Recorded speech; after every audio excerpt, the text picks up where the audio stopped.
Good morning friends. வேலூரில் இருக்கிற ஜலகண்டேஸ்வரர் இந்த கோவிலை பற்றி தான் இந்த பதிவில் பார்க்க போகிறோம். முதல்ல இந்த கோவிலோட அமைப்பையும் சிறப்புகளையும் பார்க்கலாம்.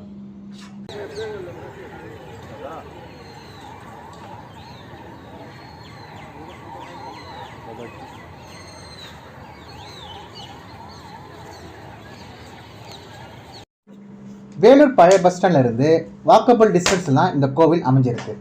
இந்த கோவிலை ஒட்டி அமைந்துள்ள கோட்டை தான் வேலூர் கோட்டை. கிட்டத்தட்ட 95 மீட்டர் நீளமும் 92 மீட்டர் அகலமும் கொண்ட நிலப்பரப்பில் அமைந்துள்ளது இந்த கோவில். ஒரு ஸ்கொயர் ஷேப்பில் தான் இந்த கோவில் இருக்குது. இந்த கோவிலோட என்ட்ரன்ஸில் 2 கோபுரங்கள் இருக்கும். முதல் கோபுரம் 7 அடுக்கு கொண்டதாகவும் அதை தாண்டி உள்ளே போகும்போது 2வது கோபுரம் 3 அடுக்கு கொண்டதாகவும் இருக்கும். இந்த 2 கோபுரமுமே தெற்கு திசையை நோக்கி கம்பீரமாக இருக்கும். கிட்டத்தட்ட 600 ஆண்டுகால பழமை வாய்ந்த இந்த வேலூர் கோவிலை பொம்மி ரெட்டி மற்றும் அவரது சகோதரர் திம்மி ரெட்டி ஆகியோரால் கட்டப்பட்டதாக சொல்லப்படுகிறது. இந்த அழகான கோவிலையும் இந்த பிரம்மாண்ட கோட்டையும் கிட்டத்தட்ட 9 ஆண்டுகளையே கட்டி முடிச்சிருக்காங்க.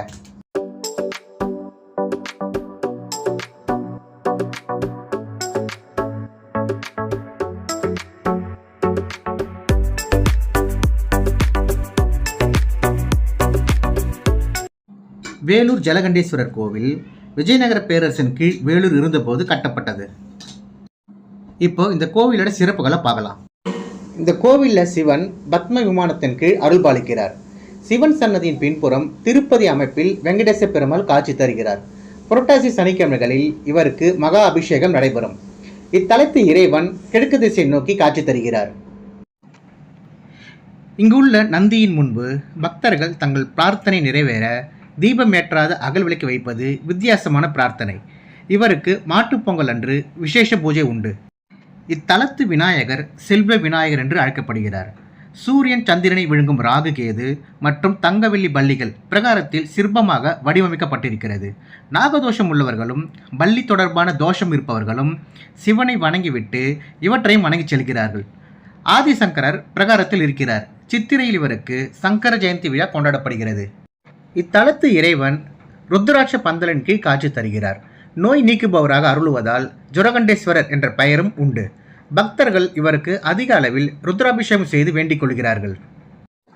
இவரை வேண்டி அதிக அளவில் 60-80 திருமணங்கள் செய்து கொள்கிறார்கள். பிரம்மா திருமால் இருவரின் அகந்தை அடக்குவதற்காக சிவன் ஜோதி சொரூபனாக காட்சி தந்த நாள் தான் கார்த்திகை. இந்த நாளில் மும்மூர்த்திகளும் ஒன்றாக காட்சி தந்தன் அடிப்படையில் இங்கு மும்மூர்த்திகளும் ஒரே பல்லக்கில் எழுந்தருளுகின்றனர். அன்று மாலையில் ராஜகோபுரத்தில் தீபமேற்றி மும்மூர்த்திகளுக்கும் விசேஷ அபிஷேகம் செய்து பின்பு வீதியுலா செல்கின்றனர். இந்த ஒரு நாளில் மட்டுமே மும்மூர்த்திகளையும் ஒரு சேர தரிசிக்க முடியும். மும்மூர்த்திகளைப் போலவே முப்பெரும் தேவியரையும் இங்கு தரிசிக்கலாம் என்பது மேலும் விசேஷம். இத்தலத்து இறைவி அகிலாண்டேஸ்வரி என்று அழைக்கப்படுகிறார். அம்பாள் சன்னதிக்கு எதிரில் அணையா நவசக்தி ஜோதி தீபம் அமைந்துள்ளது. அம்பிகை தீபத்தின் வடிவில் நவசக்திகளாக அருளுகிறாள். வெள்ளிக்கிழமைகளில் இந்த விளக்கிற்கு மேலதாளத்துடன் சுத்தமான நைவேத்தியம் படைத்து விசேஷ பூஜை நடைபெறுகிறது. அம்பாள் சன்னதிக்கு முன்மண்டபத்தில் சரஸ்வதி மகாலட்சுமி காட்சி தருகின்றனர். கார்த்திகை மாதம் கடைசி திங்கட்கிழமை சிவனுக்கு 1008 சங்காபிஷேகம் நடைபெறுகிறது.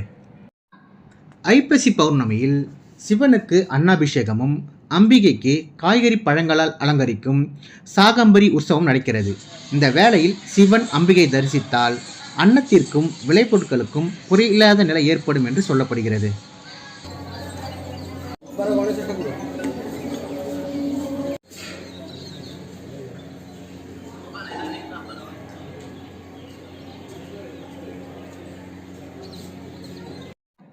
கோவிலோட பிரகாரத்தில் கங்கை நதி கிணறு வடிவில் இருக்கின்றது. இதுக்கு பக்கத்திலேயே சிவன் கங்கா பாலாரீஸ்வரர் என்ற பெயரில் காட்சி தருகிறார். இவர் இந்த கிணற்றில் கிடைக்கப்பெற்ற மூர்த்தி ஆவர். கங்கை நதியே இங்கு பொங்கியதாக சொல்கிறார்கள். இந்த லிங்கம் சற்று கூம்பு போல காட்சி அளிக்கிறது. இந்த சிவனுக்கு பின்புறத்தில் பைரவர் காட்சி தருகிறார். இவ்வாறு காசி அமைப்பில் சிவன், கங்கை தீர்த்தம், பைரவர் என 3ஐயும் இங்கு தரிசிக்கலாம். இவரது சன்னதியில் தீர்த்தத்தையே பிரசாதமாக தருகிறார்கள். இதனை பக்தர்களே சிவனுக்கு அபிஷேகம் செய்தும் வேண்டிக் கொள்ளலாம். இவரை வேண்டிக் கொள்ள காசியில் விஸ்வநாதரை வழிபட்ட பலன் கிடைக்கும் என்று சொல்கிறார்கள். இந்த கோவிலில் தட்சிணாமூர்த்தி 4 சீடர்களுடன் உற்சவராக இருக்கிறார். சனீஸ்வரரும் சேஷ்டா தேவி மாந்தியுடன் உற்சவமூர்த்தியாக காட்சி தருகிறார். சனிப்பெயர்ச்சி மற்றும் குரு பெயர்ச்சியின் போது இவ்விருவருக்கும் விசேஷ ஹோமங்கள் நடக்கும். அந்நியர் படையெடுப்பின் போது இந்த லிங்கம் பாதுகாப்பு கருதி சத்துவாச்சாரி என்ற ஊருக்கு மாற்றப்பட்டது. அதுக்கப்புறமா 1981 மீண்டும் இங்கு வந்து பிரதிஷ்டை செய்யப்பட்டது. இந்த கோவிலை மீட்டு கொண்டு வர மிகப்பெரிய போராட்டமே நடந்திருக்கு. 1928 சிவலிங்கத்தை மீண்டும் இங்கே கொண்டு வந்து பிரதிஷ்டை செய்ய நினைச்சாங்க. ஆனால் அப்போ முடியல. அதுக்கப்புறமா 1937 ட்ரை பண்ணியிருக்காங்க, அப்போவும் முடியல. அதுக்கப்புறமா 1942, 49, 52, 56, 58, 60, 61, 1963, 1966, அதுக்கப்புறமா 1969, இப்படி பல காலகட்டங்களில் பலதரப்பட்ட மக்கள் சிவலிங்கத்தை மீண்டும் இங்கு கொண்டு வந்து பிரதிஷ்டை செய்ய பெரிய போராட்டமே நடத்தியிருக்காங்க. இறுதியில் 1981 மார்ச் மாதம் சிவலிங்கத்தை இங்கே கொண்டு வந்து பிரதிஷ்டை செஞ்சாங்க. ஒரு வழியாக பலதரப்பட்ட மக்களோட போராட்டங்களுக்கு அன்று தான் தீர்வு கிடைச்சிது.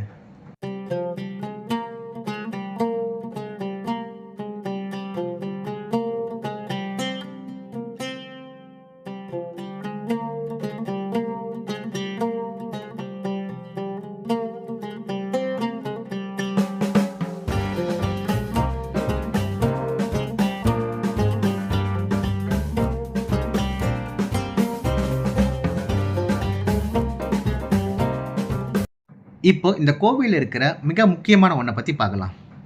இந்த கோவில்லையே என்னை ரொம்பவே கவர்ந்த கலையழகு மிளிரும் கல்யாண மண்டபம். இந்த மண்டபத்தில் வித்தியாசமான பல சிற்பங்கள் இருக்கின்றது. வெண்ணெய் பானையுடன் கிருஷ்ணர், பைரவர், நடராஜர், சரபேஸ்வரர், சிவமூர்த்தங்கள், கண்ணப்பர் வரலாறு, நரசிம்மரின் பாதம், அருகில் வணங்கியபடி கருடாழ்வார், மத்தளம் வாசிக்கும் பெருமாள், மகரிஷி யோகாசனம் செய்யும் சிற்பம், மேல் விதானத்தை தாங்கும் கிளிகள் என கண்ணை கவரும் பலவிதமான சிற்பங்கள் இருக்கின்றது.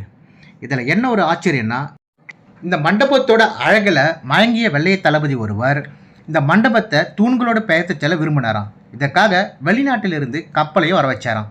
ஆனால் அந்த கப்பல் வழியிலேயே விபத்தை சந்திச்சதால் அந்த திட்டத்தை கைவிட்டாராம். இப்போ நீங்கள் பார்த்துட்டு இருக்கிறது இந்த மண்டபத்தோட மேற்பகுதியில் வடிக்கப்பட்ட சிற்பங்களை தான் பார்த்துட்ருக்கீங்க. இது எல்லாமே ரொம்ப சின்னதாகவும் ரொம்ப நுண்ணியமாகவும் செதுக்கப்பட்டிருக்கு. பார்க்குறதுக்கு ரொம்பவே பிரம்மாண்டமாகவும் அழகாகவும் இருக்கும்.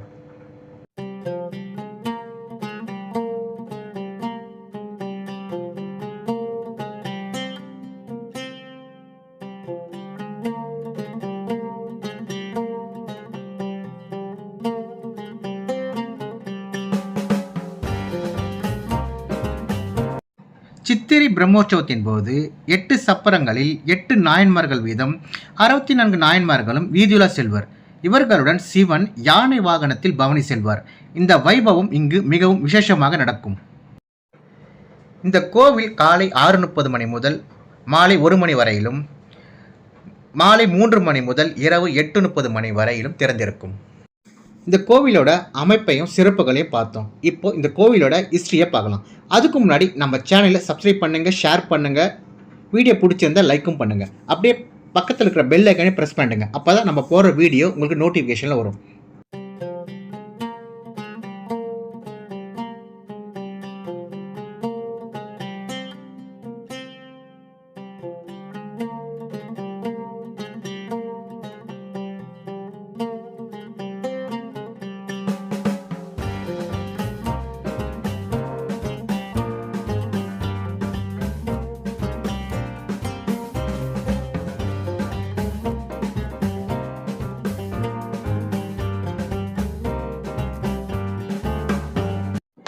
இப்போ இந்த கோவிலோட ஹிஸ்டரியை பார்க்கலாம். சப்த ரிஷிகளில் ஒருவரான அத்திரி என்பவர் இந்த இடத்துல லிங்கம் வைத்து வணங்கி வழிபட்டார். பிற்காலத்தில் லிங்கம் இருந்த இந்த பகுதி வேலமர காடாக மாறிடுச்சு. இந்த லிங்கத்தையும் ஒரு புற்று மூடிவிட்டது. பிற்காலத்தில் பொம்மி எனும் சிற்றரசர் இந்த பகுதியை ஆண்டு வந்தார். அவரது கனவில் தோன்றிய சிவன் புற்றால் மூடப்பட்டுள்ள லிங்கத்தை சுட்டி காட்டி கோவில் எழுப்பும்படி சொன்னாராம். பொம்மியும் பயபக்தியுடன் கோவில் எழுப்பினார். இந்த சிவலிங்கத்திற்கு கீழே தண்ணீர் இருப்பதாக சொல்கிறார்கள். எனவே சுவாமிக்கு ஜலகண்டேஸ்வரர் என்று பெயர் ஏற்பட்டது.